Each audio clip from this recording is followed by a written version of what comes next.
donc Solutions Pro sur la thématique de la ventilation, des différents systèmes de ventilation adaptés aux bâtiments parisiens. Donc, je me présente, Jessica Jacobi-Coali. Je suis en charge de l'animation du réseau professionnel Coach CoPro à l'Agence parisienne du climat. Donc, je vais introduire un peu cette séance, animée avec vous. Nous sommes ensemble pour une petite heure. Donc, n'hésitez pas à nous poser vos questions. Vous avez un onglet Q&R pour questions et réponses. On y répondra soit à la fin, soit tout au long de l'événement. N'hésitez surtout pas à nous poser vos questions et puis également à nous faire part des thématiques que vous souhaiteriez voir abordées lors des prochains Solutions Pro. Comme vous le savez, c'est un événement qui revient chaque semaine. La semaine prochaine, nous, on se retrouvera Donc, la semaine prochaine, on se retrouve, quelle date exactement? On se retrouve le 10, parce que le 11 est férié. Donc, on se retrouve le 10 et on abordera la thématique des syndics, comment travailler avec les syndics et le système d'accompagnement que l'on propose. Sans plus tarder, je vais vous mettre une petite présentation. N'hésitez pas à me dire si vous voyez bien et surtout si vous m'entendez bien. Hop, normalement, c'est bon. Donc, l'Agence parisienne du climat, comme je le disais, donc on est une association. On a été créé à l'initiative de la ville de Paris en 2011 et on aborde un certain nombre de thématiques, donc à la fois changement climatique, on est aussi sur le bâtiment, l'eau, énergie et bien d'autres. Et le public est assez vaste. Donc, autant on accompagne les Parisiens dans leur projet de rénovation énergétique, mais aussi on va mettre à leur disposition un certain nombre de défis, comme le défi des clics ou bien d'autres. On accompagne également les professionnels du bâtiment, les décideurs locaux et internationaux. Donc, on est là, bien évidemment, pour répondre à toutes vos questions. Cet événement Solutions Pro rentre dans une démarche un peu plus globale qu'on a créée depuis 2013 maintenant. Donc, c'est la plateforme Coach CoPro, une plateforme web neutre et indépendante qui s'adresse aux copropriétaires. Donc, le copropriétaire, une fois inscrit, donc en indiquant son mail, le mot de passe, bien évidemment, et l'adresse de la copropriété, pourra bénéficier de l'accompagnement d'un conseiller à l'Agence parisienne du climat. Donc, cet accompagnement est gratuit, neutre, comme je vous le disais, et on est là tout au long du projet. Donc, pour sensibiliser, informer et surtout accompagner les copropriétaires dans leur projet de rénovation énergétique. Il y a également un volet professionnel, donc c'est pour cela qu'on se retrouve aujourd'hui avec VTI Aérolique. On se retrouve ensemble afin de favoriser les échanges, faire en sorte qu'il y ait aussi une montée en compétences de la filière professionnelle et qu'on puisse répondre au mieux ensemble aux besoins et aux attentes des copropriétaires. Les actions que nous, on mène à l'échelle de Paris, donc grâce à ce dispositif, cette plateforme web Coach CoPro, c'est également des actions qui sont déployées à l'échelle de la métropole du Grand Paris. Comme vous pouvez le voir sur cette carte, donc à l'est, on a MVE, on a le CAUE 94, on a aussi l'ALEPT, Pleine Commune, et la LEC Pôle et GPSO Énergie qui sont sur les territoires du 92. Donc, en fonction de vos territoires, en fonction des copropriétés que vous avez, si vous avez besoin d'un contact direct, par exemple à Joinville, ou sur d'autres villes en Île-de-France, n'hésitez pas à revenir vers moi afin de savoir qui est le bon interlocuteur sur vos territoires respectifs et voir comment on avance ensemble avec les copropriétés. Aujourd'hui, comme je vous le disais, je reçois VTI Aérolique, donc Fanny Verpour, responsable marketing et commercial chez VTI, et Patrick Fraise, Bonjour. Directeur général. Donc, tout d'abord, merci à vous deux d'avoir accepté de répondre à ma sollicitation sur cette thématique de la ventilation. Et je vous laisse vous présenter et puis dérouler votre présentation. Très bien. Merci Jessica. Bonjour à tous.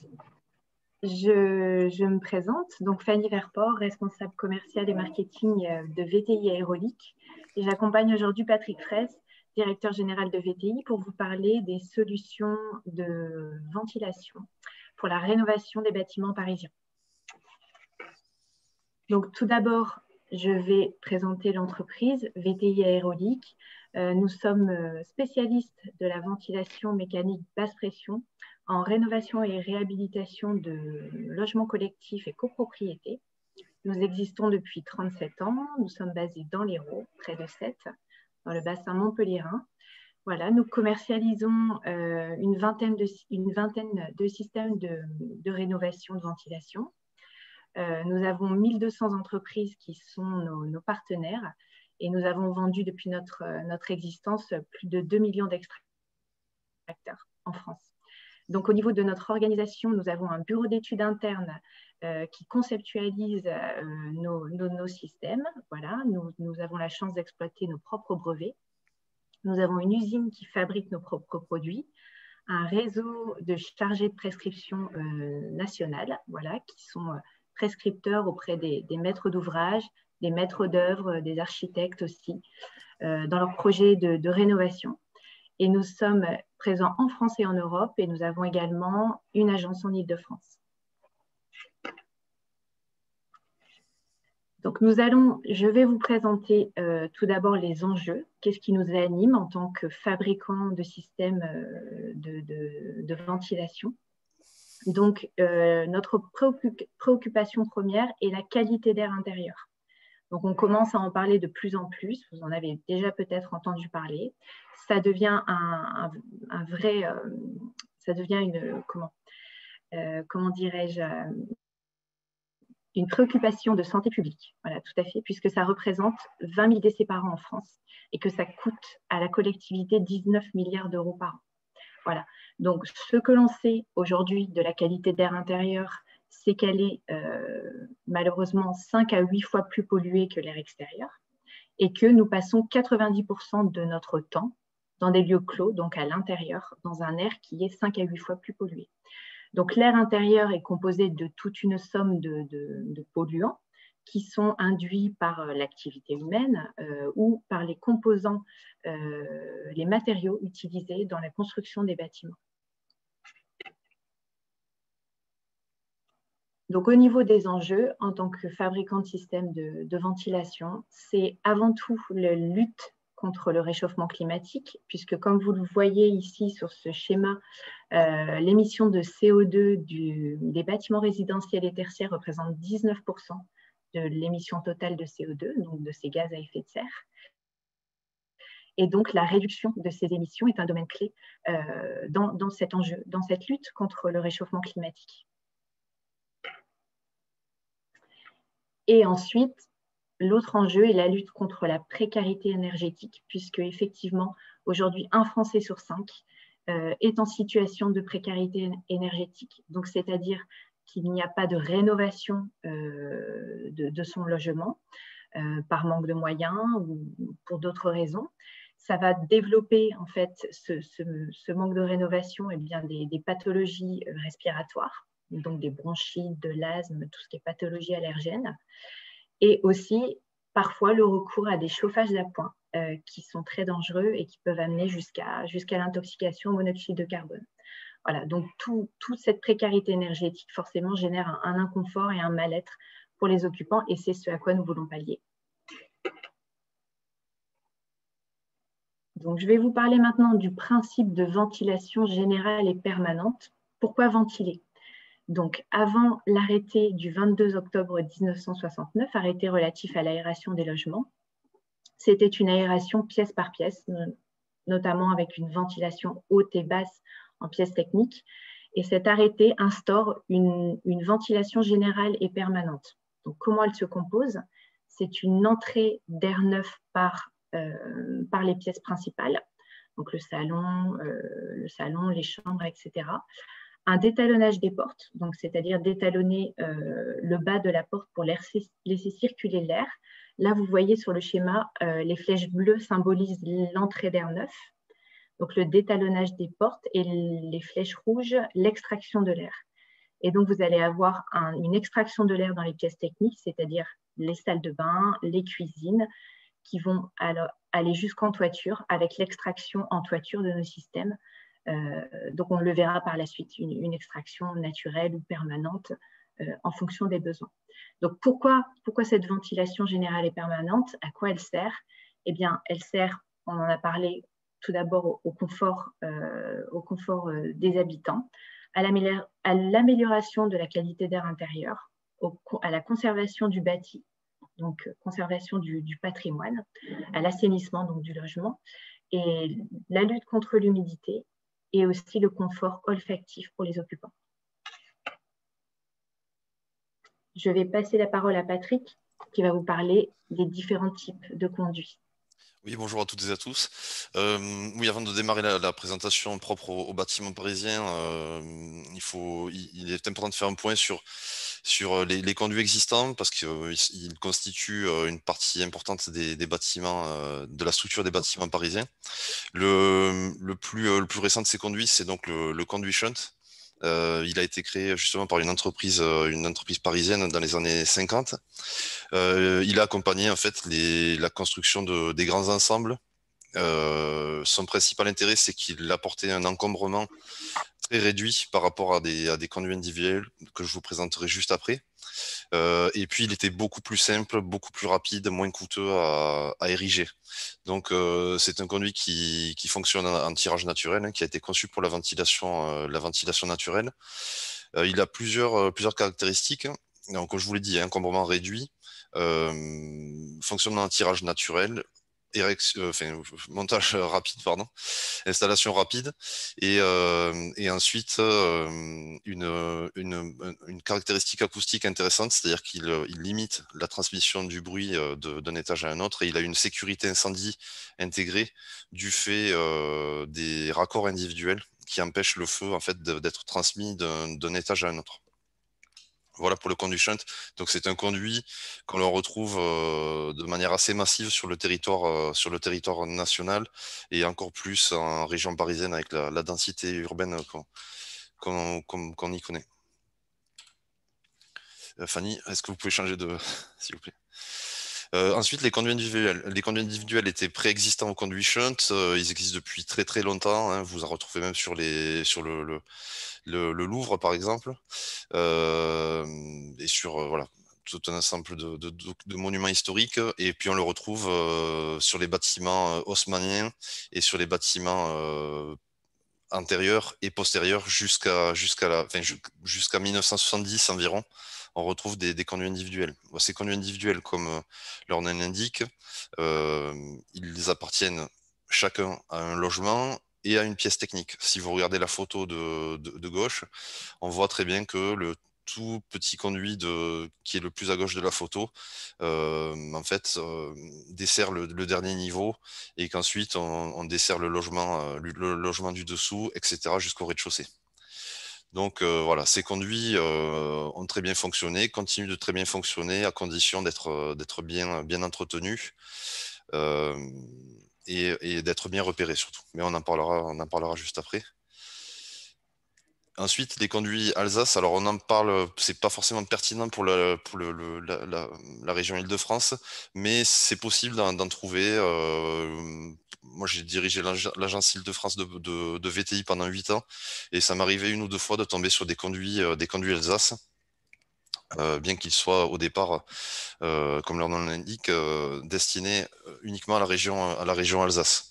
Donc ils ont une structure un peu différente, c'est-à-dire qu'ils sont collectifs mais sans raccord individuel, ce qui donne une petite contrainte en termes de tirage naturel et de sécurité incendie, puisqu'on n'a pas, si vous voulez, d'obstacle au refoulement du feu, enfin à la propagation du feu, pardon, d'un étage à un autre et même d'un logement à un autre. Voilà. Alors, parlons tout d'abord de la ventilation naturelle avant de vous exposer les différentes solutions que l'on a, que VTI propose, pardon. Alors, la ventilation naturelle, elle a deux avantages principaux. C'est qu'elle est d'abord gratuite, hein, elle fait partie de la structure du bâtiment à sa construction. Et ensuite, elle n'entraîne aucune consommation électrique. Donc, si la ventilation naturelle fonctionnait toute l'année de manière constante, elle serait parfaite. Or, ce n'est pas le cas. C'est ce que nous allons voir maintenant. Nous avons une ventilation qui est du coup en fait variable et qui est dépendante des conditions météo, qui dépend de la température extérieure, qui dépend également de la vitesse de vent. Donc vous allez avoir un courant, je vous le montrerai sur le graphique juste après, qui va fluctuer. Donc la ventilation va souvent être excessive ou insuffisante. Elle peut être nulle aussi si les conduits ne sont pas du tout entretenus. Et bien sûr, la ventilation naturelle en l'état n'est pas compatible avec la rénovation énergétique. C'est-à-dire que si vous isolez votre bâtiment, si vous changez vos fenêtres, vous allez rendre votre bâtiment plutôt étanche. Et le renouvellement d'air doit accompagner, enfin une amélioration du renouvellement d'air doit accompagner ces travaux, sinon ça va être associé, enfin, comparable à un phénomène de cocotte minute, et puis vous allez avoir des problèmes de condensation assez importants. Alors, sur le graphique de droite, vous voyez une courbe. Cette courbe, c'est le comportement de l'air sur une journée ou sur une année. Et on voit très bien en fait qu'il fluctue et qu'il est soit en dessous du seuil de 0,3 volumeur, qui correspond à un système de ventilation aéro-réglable. En dessous de ce seuil-là, on est dans une situation où il y a un risque sanitaire. Clairement, la qualité d'air intérieur est insuffisante. Au-dessus de 0,6 volume par heure, on est dans la partie inconfort thermique. Voilà. Et le système de ventilation permet justement de lisser ces débits et d'être dans une zone de confort. Fanny, si vous pouvez l'afficher, voilà, la zone verte. Là, on est sur une ventilation qui est maîtrisée grâce à des composants hydro-réglables ou auto-réglables. Et donc, si vous voulez, le taux de renouvellement d'air va être stable. Et surtout, on ne va jamais descendre en dessous de ces 0,3 volumes par heure qui est aujourd'hui la norme pour tout ce qui est qualité d'air intérieur, sécurité sanitaire. Donc, on arrive à cette ventilation maîtrisée grâce à plusieurs types de systèmes. La ventilation hybride, qui associe aussi des systèmes pour extraction des gaz brûlés, et puis la VMC basse pression, qui vont permettre ce résultat. Alors pourquoi opter pour la ventilation basse pression? Ce sont des systèmes qui ont été conçus à la fin des années 70 par VTI pour s'adapter spécialement en fait aux conduits de ventilation individuels et aux conduits shunt. Voilà, ils ont été conçus pour ça. Leur pression est réglée pour s'adapter à ces conduits qui ont une plage de pression admissible de 50 pascal. Donc, nos systèmes ont été conçus pour cela, à condition que les conduits soient intègres et soient aptes à fonctionner en ventilation basse pression. Ce sont les systèmes idéaux, optimaux pour ce type de configuration. Ils permettent de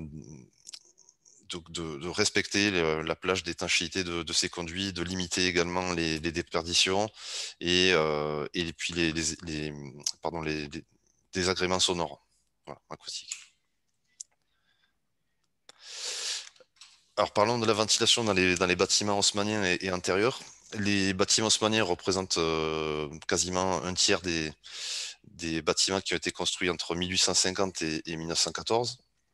Ce sont clairement les bâtiments les plus complexes à traiter pour les spécialistes de la ventilation. Pour plusieurs raisons, ce sont des bâtiments déjà qui sont très anciens, dont l'historique peut être mal maîtrisé, dont les plans ne sont pas toujours existants, disponibles, et quand ils le sont, ils ne sont pas toujours à jour. Les restructurations ont pu être fréquentes, voire des fusions de plusieurs logements. Ensuite, ces bâtiments-là sont équipés de conduits individuels. Ces conduits individuels sont plus difficiles à traiter que des conduits shunt, étant donné qu'ils sont plus nombreux, disposés à différents endroits. En tout cas, il faut pouvoir les localiser précisément et les repérer. Et l'accès est parfois particulièrement difficile en toiture. Il y a une contrainte esthétique par rapport aux bâtiments qui peuvent être classés, et les combles sont souvent aménagés. Donc, il est très difficile d'installer un système de ventilation dans ces combles. Et ensuite, on a une structure de logement complexe par rapport aux bâtiments qui ont suivi, notamment les bâtiments des 30 Glorieuses qui ont une structure plus simple. Là, on a des structures plus complexes où on a parfois même des pièces, des empilements qui ne sont pas similaires d'un étage à un autre, ce qui rend le diagnostic et la recherche de solutions un peu plus difficile.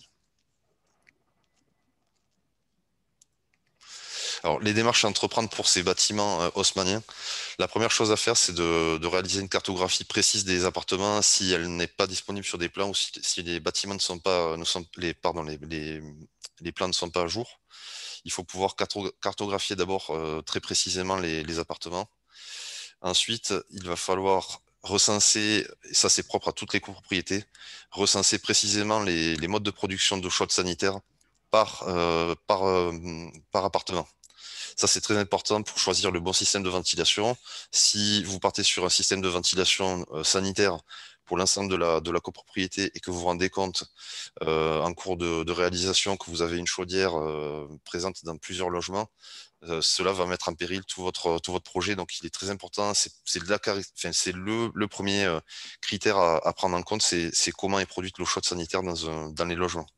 Donc, c'est très important de le savoir et de le recenser cage d'escalier par cage d'escalier, niveau par niveau et appartement par appartement. Et ensuite, une chose très importante pour ces bâtiments, encore davantage que pour les bâtiments ultérieurs, c'est de réaliser une inspection vidéo et un repérage de tous les conduits qui sont susceptibles d'être réexploités. Alors pourquoi je mets l'accent sur ce point-là?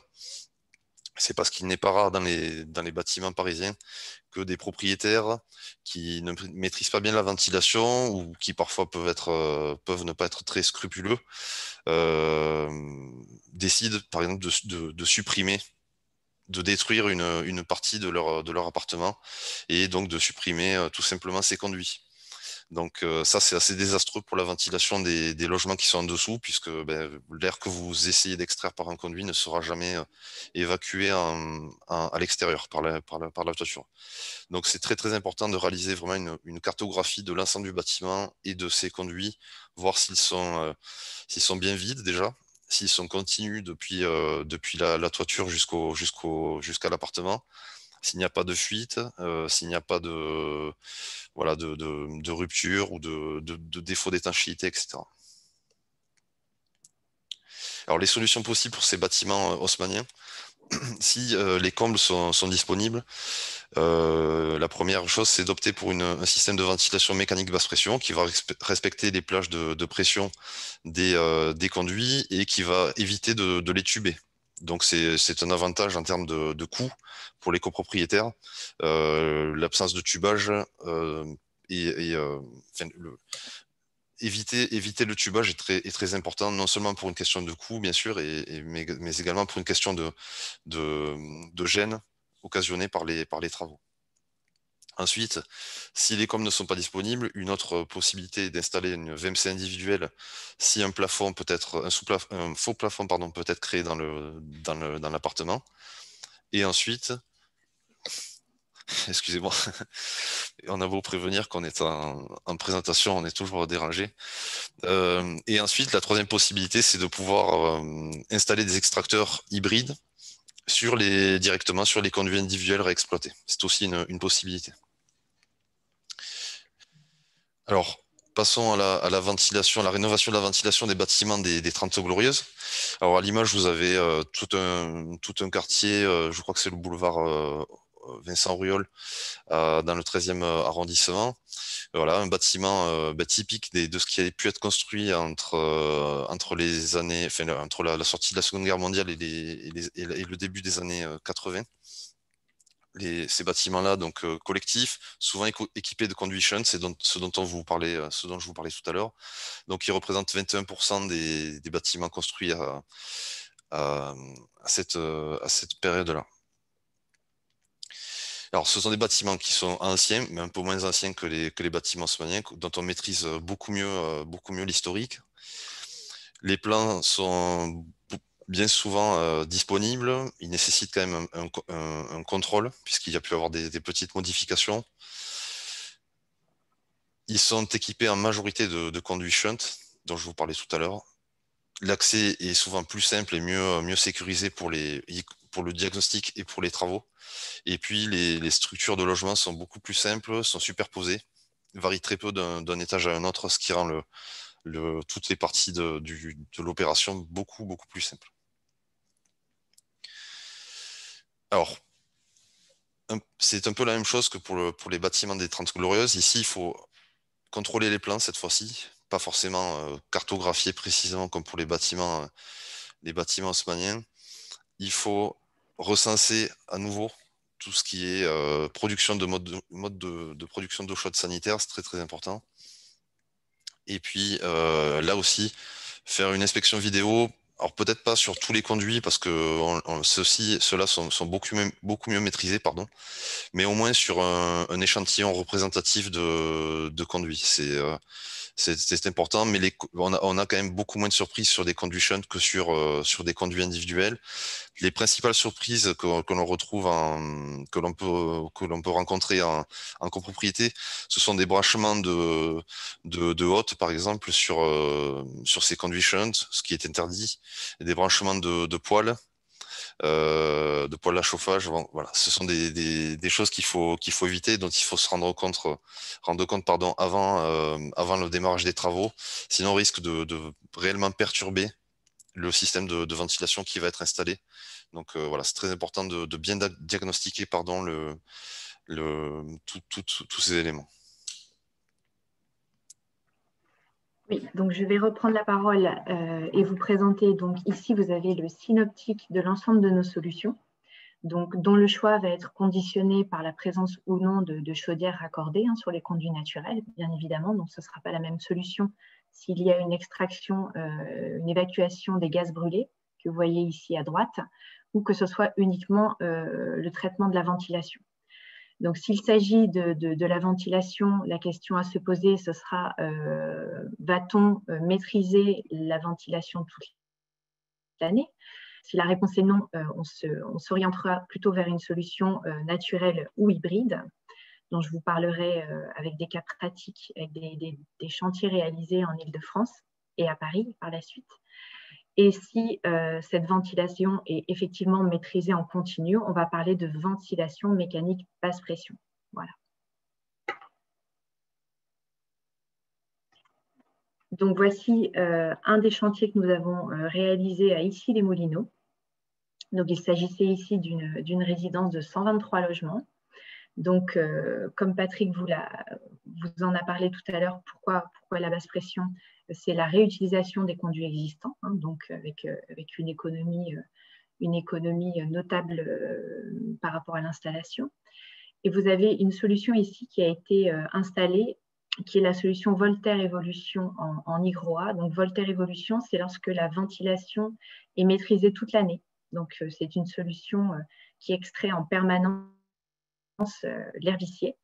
Et ce sont ce qu'on appelle des unités de ventilation. Donc là, en hygroa, cela signifie qu'il y a eu une optimisation de la qualité d'air, donc avec un taux de renouvellement d'air optimal sur ces installations. Donc, c'est ici l'installation en toiture-terrasse que vous voyez.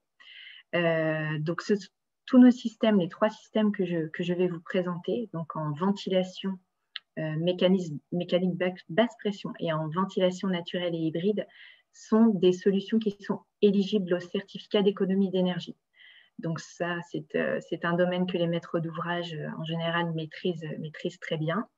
Un mot sur notre unité de ventilation, le Voltaire Évolution, c'est une unité qui a été primée par le label ERP Ready, qui est une distinction de la directive éco-conception, qui atteste du fait que cette unité de ventilation est peu énergivore depuis sa fabrication jusqu'à son utilisation et son recyclage. Voilà, et ce sont des solutions donc, qui sont aussi compatibles avec un système de pilotage à distance que vous voyez ici en bas à gauche, qui est l'Infobox Révolution. Donc, c'est un pilotage des vitesses débit-pression à distance qui peut être effectué par le maître d'ouvrage ou par la société de maintenance, et aussi qui vous alerte en cas de défaut d'une unité. Donc, il y a un effet d'aller-retour où on peut piloter à distance cette unité, ces plages de débit, et aussi on a en retour un message éventuellement d'erreur avec une géolocalisation de l'unité défaillante, donc ce qui permet une rapidité d'intervention on sait tout de suite s'il y a une panne et c'est très simple d'utilisation puisqu'il suffit juste d'avoir une connexion 3G pour pouvoir y accéder. Donc, une autre solution de ventilation mécanique basse pression, donc d'extraction permanente de l'air vicié, ici qui a été réalisée à Puteaux, mais dans un comble.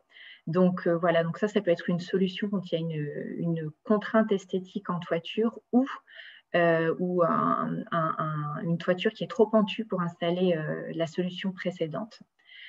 Qui était en toiture terrasse. Donc, vous voyez ici, c'est une unité de ventilation également qui est en double piquage avec volute, voilà, qui est installée en comble. Et il s'agissait ici de conduits individuels. Et au niveau des contraintes de ce chantier, il a été créé un plancher technique dans tous les combles pour recevoir ces réseaux et ces unités de ventilation. Et il y a également une création de Sofit. Alors, qu'est-ce que la Sofit? C'est un produit qui permet de raccorder des pièces qui sont dépourvues de conduit pour pouvoir être rénovées et à nouveau ventilées. Voilà, donc c'est aussi un système qui est compatible avec l'Infobox Révolution, donc qui permet le pilotage à distance et la télésurveillance, dont je vous parlais juste avant, qui est aussi éligible au C2E. Voilà, avec la barre TH 127 et qui est également ERP Ready, donc de la directive éco-conception. Et puis le troisième chantier que je vais vous présenter, donc c'est ici un chantier en ventilation naturelle et hybride. Donc il s'agit d'une ventilation qui n'est pas maîtrisée toute l'année, puisque le mode naturel est actif lorsque les forces motrices naturelles sont suffisantes. Donc, je m'explique, lorsqu'il y a suffisamment de tirage éolien et suffisamment de tirage thermique pour créer de la dépression dans les conduits et donc de la ventilation naturelle. Et lorsque ces forces motrices, donc éoliennes et thermiques, sont insuffisantes, eh bien, le moteur se met en marche. Et donc, c'est pour ça que l'extracteur devient hybride et permet d'extraire les débits nécessaires à la bonne ventilation des logements. Donc, il s'agissait ici d'une copropriété de 48 logements. Dans quel arrondissement? Oh, pardon, excusez-moi. Dans le 18e arrondissement. Voilà, donc il s'agit ici du système Hygrovent, qui est également éligible au C2E aussi, même en naturel et hybride, avec la barre TH 155, pilotage aussi à distance et pilotage de télésurveillance à distance avec l'Infobox Révolution. Voilà, donc on est ici sur des extracteurs. Donc voilà, 3 cas pratiques de dossiers réalisés en Île-de-France et à Paris. Je vous invite donc à nous suivre, à vous inscrire à notre newsletter sur notre site internet www.vti.fr. Vous pourrez consulter en ligne notre catalogue. Nous avons aussi une page LinkedIn VTI Aérolique et puis diverses vidéos de présentation de nos systèmes et de notre entreprise sur YouTube. Donc, je vous invite à nous suivre aussi sur LinkedIn, Patrick Fraisse et moi-même. Je vous remercie beaucoup pour votre attention. Et je vais redonner la parole à Jessica. Merci beaucoup, Fanny. Merci Patrick pour votre intervention. Donc, on va prendre les questions. N'hésitez pas, donc, vous avez l'onglet Q et R, donc questions et réponses. Donc, je vois qu'on a un interlocuteur, un spectateur au téléphone. Donc, la présentation sera envoyée juste après l'événement et vous recevrez également le lien pour vous connecter à notre chaîne YouTube car cet événement est enregistré et sera disponible en replay. Donc, nous avons une première question pour tous les deux. Donc, quels sont les critères techniques pour prétendre au C2E, certificat d'économie d'énergie? Donc, il y a bien évidemment les barres qui sont disponibles. J'entame un début de réponse pour vous sur la ventilation simple flux, hygroréglable, si je ne dis pas de bêtises. Donc, de mémoire, c'était barre TH127 et barre TH55 pour la partie ventilation naturelle hybride hygroréglable. Après, 155, oui, tout à fait. 155, ok. 155 pour la naturelle et hybride et 127 pour la ventilation mécanique basse pression. Donc, c'est le cas depuis le 31 janvier 2020 pour toutes les installations à partir Vous m'entendez? Oui, on vous entend. Oui, je vous entends, parce que je ne vous voyais plus. Pour toutes les installations et les chantiers depuis le 1er avril 2001, où en fait les critères de sélection sont l'installation d'un système de ventilation mécanique basse pression simple flux. Ok, ça marche. Donc après, pour la partie critères techniques, on retrouve un peu les données directement sur la fiche C'est ça. standardisée. C'est ça. Ok, Alors, si vous voulez, il y a à la fois des critères techniques donc, qui sont inscrits dans le. Enfin, les critères administratifs sont aussi dans la fiche barre TH. Mais il y a aussi un critère technico-administratif, c'est que le système doit avoir un avis technique. Voilà. Un ok, système qui n'a pas d'avis technique, du coup, n'est pas affilié à la famille de systèmes de ventilation et donc ne peut pas prétendre à être éligible au C2E. Donc, il y donc a avis plusieurs. technique du CSTB. C'est ça. Et donc le critère technique principal, c'est une question de puissance absorbée, puissance électrique absorbée du caisson de ventilation qui doit être inférieur à un certain seuil. Et ce seuil-là, on le retrouve dans la fiche. Et bien sûr, le système doit être, si la fiche concerne des systèmes de ventilation hygroréglables, le système doit être composé d'entrée d'air et de bouches d'extraction hygroréglables. Voilà.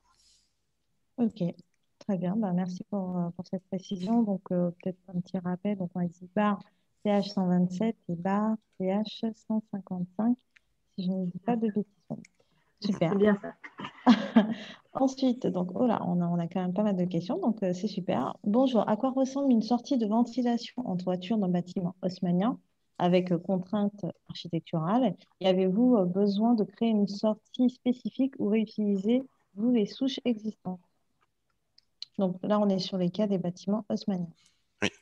Alors sur les bâtiments haussmanniens, alors on n'a pas d'exemple, on n'aura pas d'exemple visuel malheureusement, mais si les combles enfin, ne sont pas ménagés et si l'on peut installer un système de ventilation dans les combles, on va pouvoir créer une sortie de ventilation plutôt côté court. On a des sorties qui sont prêtes. En fait, on a un raccordement qui se fait depuis l'unité de ventilation jusqu'à la couverture. Et donc, il n'y a pas de sortie spéciale à prévoir. On pourrait aussi prévoir mettre un plénum, ce qu'on appelle un boîtier de raccordement sur le conduit dans les combles et maintenir éventuellement, mais de façon à ce que ce soit fait de manière étanche, les conduits individuels de type de ceux qu'on retrouve en terre cuite sur les bâtiments haussmanniens. C'est tout à fait possible. Très bien. Merci pour cette précision. Existe-t-il des solutions de ventilation spécifiques pour les sous-sols dans les immeubles anciens type haussmannien? Alors, nous, la ventilation des sous-sols, ce n'est pas trop notre spécialité. Mais oui, il existe bien sûr des solutions. Des solutions. Vous les trouverez sur le, Ok. sur le marché. Bien. Donc là aussi, ça peut être aussi intéressant de voir avec un bureau d'études, hein, Mhm. peut-être pour ce cas bien spécifique, à savoir la ventilation des sous-sols dans le cadre d'un diagnostic technique global, Oui. en profiter pour intégrer peut-être cette contrainte ou ce besoin de la copropriété. Est-ce que vous faites des audits d'immeubles années 1960? Donc, j'imagine peut-être que c'est pour, si vous voulez bien préciser peut-être votre question, j'imagine que c'est pour la partie ventilation, bien évidemment. Oui, bien sûr. Oui, bien sûr. Nous avons un réseau de chargés de prescription. Ces chargés de prescription leur mission, c'est d'accompagner aussi bien les bureaux d'études que les architectes, les maîtres d'ouvrage, les copropriétaires, voilà, tous les acteurs du bâtiment dans le diagnostic voilà, parce que c'est quand même un métier, il faut le dire, un tout petit peu technique. Donc, il faut avoir une certaine connaissance, par exemple, de la structure des conduits, voilà, de toutes ces contraintes. Et donc, nos chargés de prescription se déplacent sur tout le territoire national. On a une agence en Île-de-France qui gravite sur toute la région pour visiter des bâtiments et puis pour établir des diagnostics, établir des estimations. Et ensuite, voilà, on a un bureau d'études qui réalise tous les dossiers techniques pour vous accompagner tout au long de votre projet. Très bien, merci pour cette précision, Patrick. Est-ce que vous avez d'autres questions? On a encore un peu de temps. n'hésitez pas à nous poser vos questions, que ce soit sur technique ou autre. Alors, bonjour. Dans une copropriété en ventilation naturelle conduit shunt, pas prête de faire de travaux, peut-on installer des bouches d'extraction hydro à la place de la grille métallique en pièces humides pour limiter le peu de tirage? Alors, oui, oui, c'est tout à fait possible. Le problème, si vous voulez, c'est que vous allez, alors, vous allez toujours dépendre de la ventilation naturelle et donc des conditions climatiques. Vous n'allez pas solutionner un problème de ventilation. Vous allez limiter le débit, mais donc en temps normal, vous allez limiter le débit, mais lorsque la ventilation naturelle sera faible, lorsqu'il y aura très peu de vent ou que les températures extérieures seront assez élevées, vous n'allez pas pouvoir, bénéficier de ce tirage-là. Alors, les bouches d'extraction hygroréglables, elles ont quand même une première utilité, c'est que elles vont permettre de limiter un tout petit peu le débit déperditif lorsque personne n'est dans l'appartement, hein, lorsque le taux d'occupation dans le logement est faible. En revanche, une bouche d'extraction hygroréglable, si vous voulez, elle se comporte un peu comme une grille, comme la grille fixe, la grille métallique, c'est-à-dire qu'elle n'a pas d'organe pour limiter réellement le débit. Sa fonction principale, c'est de moduler le débit en fonction de la présence dans le logement.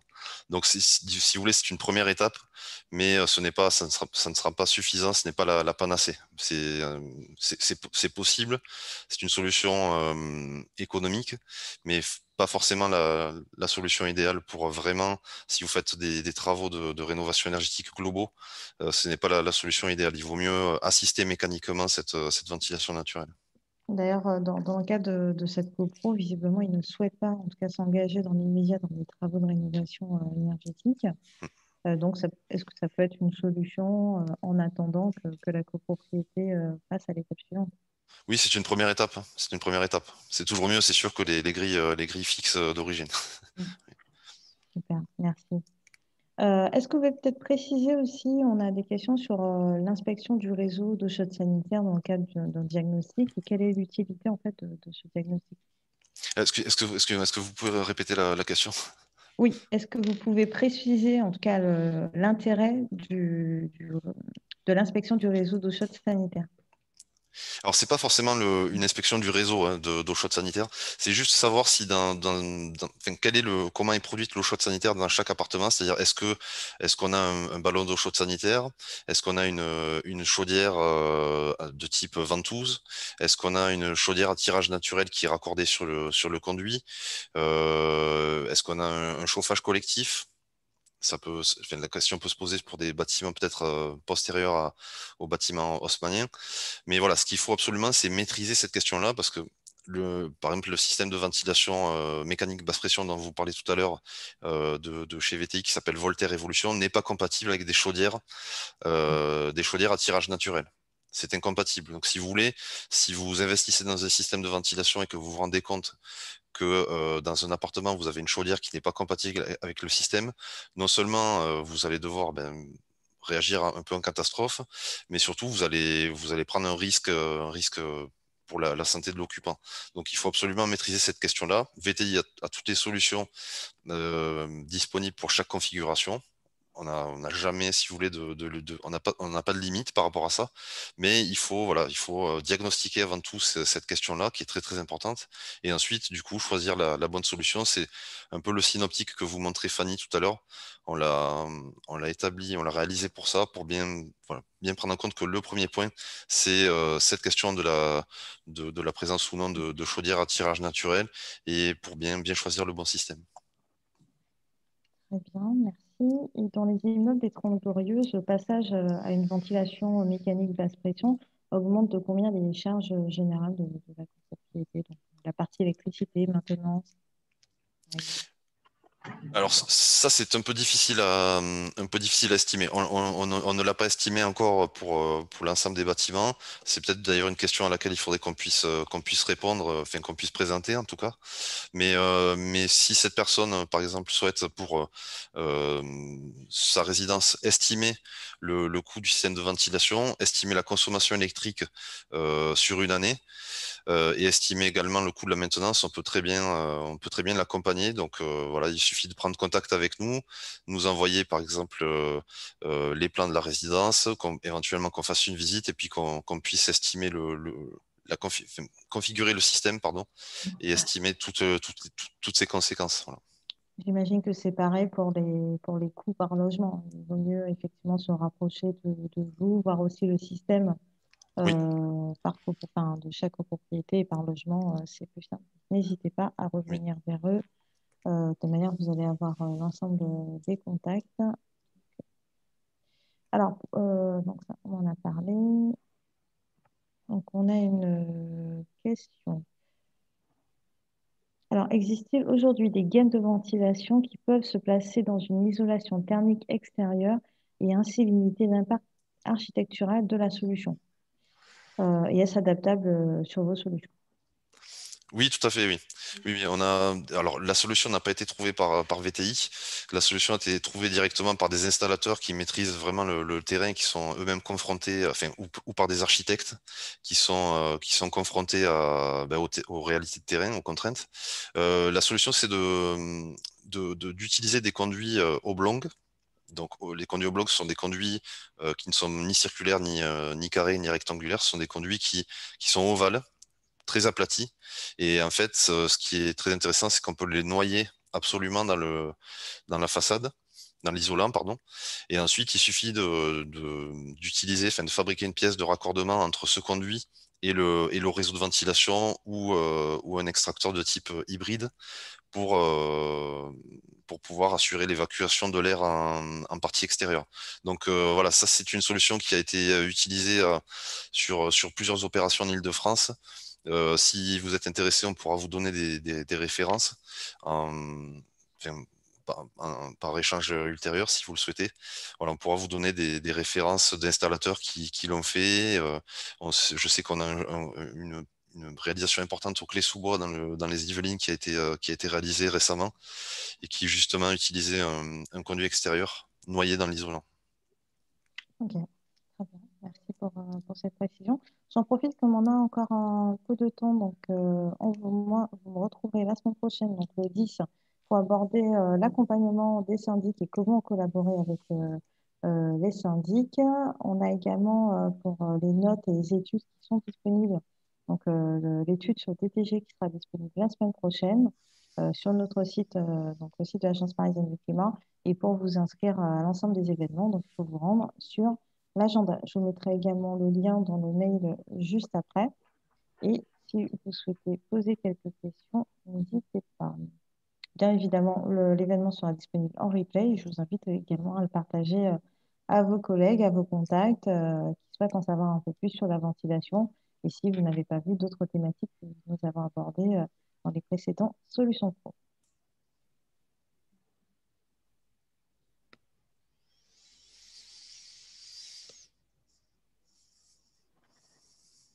Alors, est-ce qu'on a quelques questions? Je regarde dans le chat. Non, pas d'autres questions. Merci pour la présentation. Pas de rien. Que faut-il mettre en place pour garantir la bonne exécution et garantir la performance visée? Et quels sont les défauts et les erreurs à éviter pendant l'exécution des travaux? Alors oui, c'est vrai. Ouais. Oui, excusez-moi, hein, je voulais peut-être commencer Non, à non, répondre. là, je voulais juste avoir une précision et être sûr qu'on parle toujours de ventilation ou est-ce qu'on parle de travaux à l'échelle de la copro avec différents types comme l'isolation par l'extérieur ou autre. Donc, si vous voulez simplement préciser, en attendant, je vous laisse répondre, Patrick, sur votre rayon. Oui, en ce qui concerne la ventilation. Alors pour la bonne exécution, ça c'est pour, si vous voulez, pour un copropriétaire, c'est difficile à évaluer pour un bureau d'études ou un architecte, ce sera plus facile de suivre la bonne exécution. Si vous, quand même, vous voulez suivre cette bonne exécution, il suffit de télécharger les guides d'installation de VTI. C'est ce qui vous permettra de contrôler que, par exemple, une bouche est installée conformément aux notices d'instruction, qu'un un caisson a été raccordé de la bonne manière, qu'il est programmé conformément aux notices du fabricant. Ça, c'est pour la question relative à l'exécution. Pour la performance, c'est normé. Si vous voulez, vous aviez jusqu'à l'année dernière, pardon, les essais Coprec qui encadraient les résultats, le fonctionnement des systèmes de ventilation. Alors, ces essais Coprec, en fait, ils donnent un échantillon représentatif de logements à mesurer en fin de travaux, ce qui est très très important. On doit mesurer en fait que la dépression ou le débit mesuré dans un échantillon représentatif de logement correspond bien à ce qui est escompté dans les documents du fabricant et notamment les avis techniques ou les cahiers des charges du fabricant. Si, si les résultats pardon, sont en dehors de ces plages de fonctionnement, alors il faut essayer de trouver, il faut diagnostiquer à nouveau l'installation et essayer de trouver la source du problème et puis essayer de résoudre, euh, résoudre la difficulté. Donc vous avez voilà ces coprets qui ont ensuite été remplacés par un protocole de l'agence qualité construction et puis plus récemment par le guide Promovant, voilà, qui est encore plus complet que les essais Coprec et qui dit précisément ce qui doit être suivi. Donc tout ça est disponible sur Internet. Si vous voulez suivre si vous voulez contrôler la manière, parce que c'est vrai qu'on a au même titre que pour l'isolation à 1 euro, il y a des entreprises qui s'improvisent spécialistes en ventilation et qui ne connaissent pas du tout les règles du métier. Donc, ce qui est important, c'est éventuellement vous de connaître ces règles-là et de rappeler à l'entreprise que vous aurez choisi, si elle ne respecte pas certaines règles, mais de vous remettre des résultats dignes de ce qui doit être fait, quoi.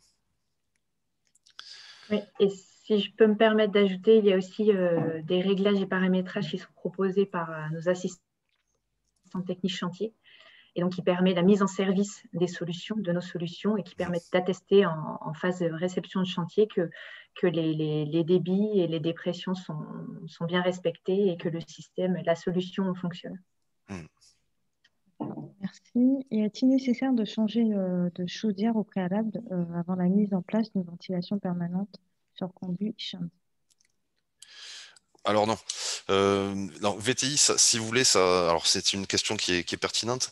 Le VTI, si vous voulez, en 1979, a inventé l'extracteur statomécanique.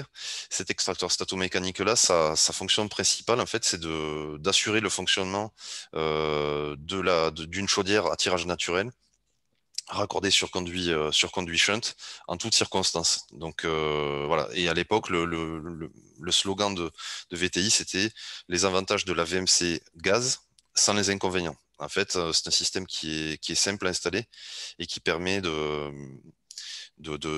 faire fonctionner en sécurité les chaudières. Donc, au contraire, vous n'avez pas du tout besoin de changer votre chaudière. Il faut juste que le système de ventilation soit adapté à votre chaudière. Voilà. C'est la seule chose à vérifier. Oui. Fanny, vous allez dire quelque chose Non, peut-être? je vous écoute, rien à rajouter. Alors, une question. Donc, le passage à une ventilation mécanique basse pression augmente de combien la charge générale habituellement? Donc, bon, je laisse, si vous souhaitez répondre sur cette partie. Par rapport à l'intervention, à la question de Monsieur Pascal Morin. Oui.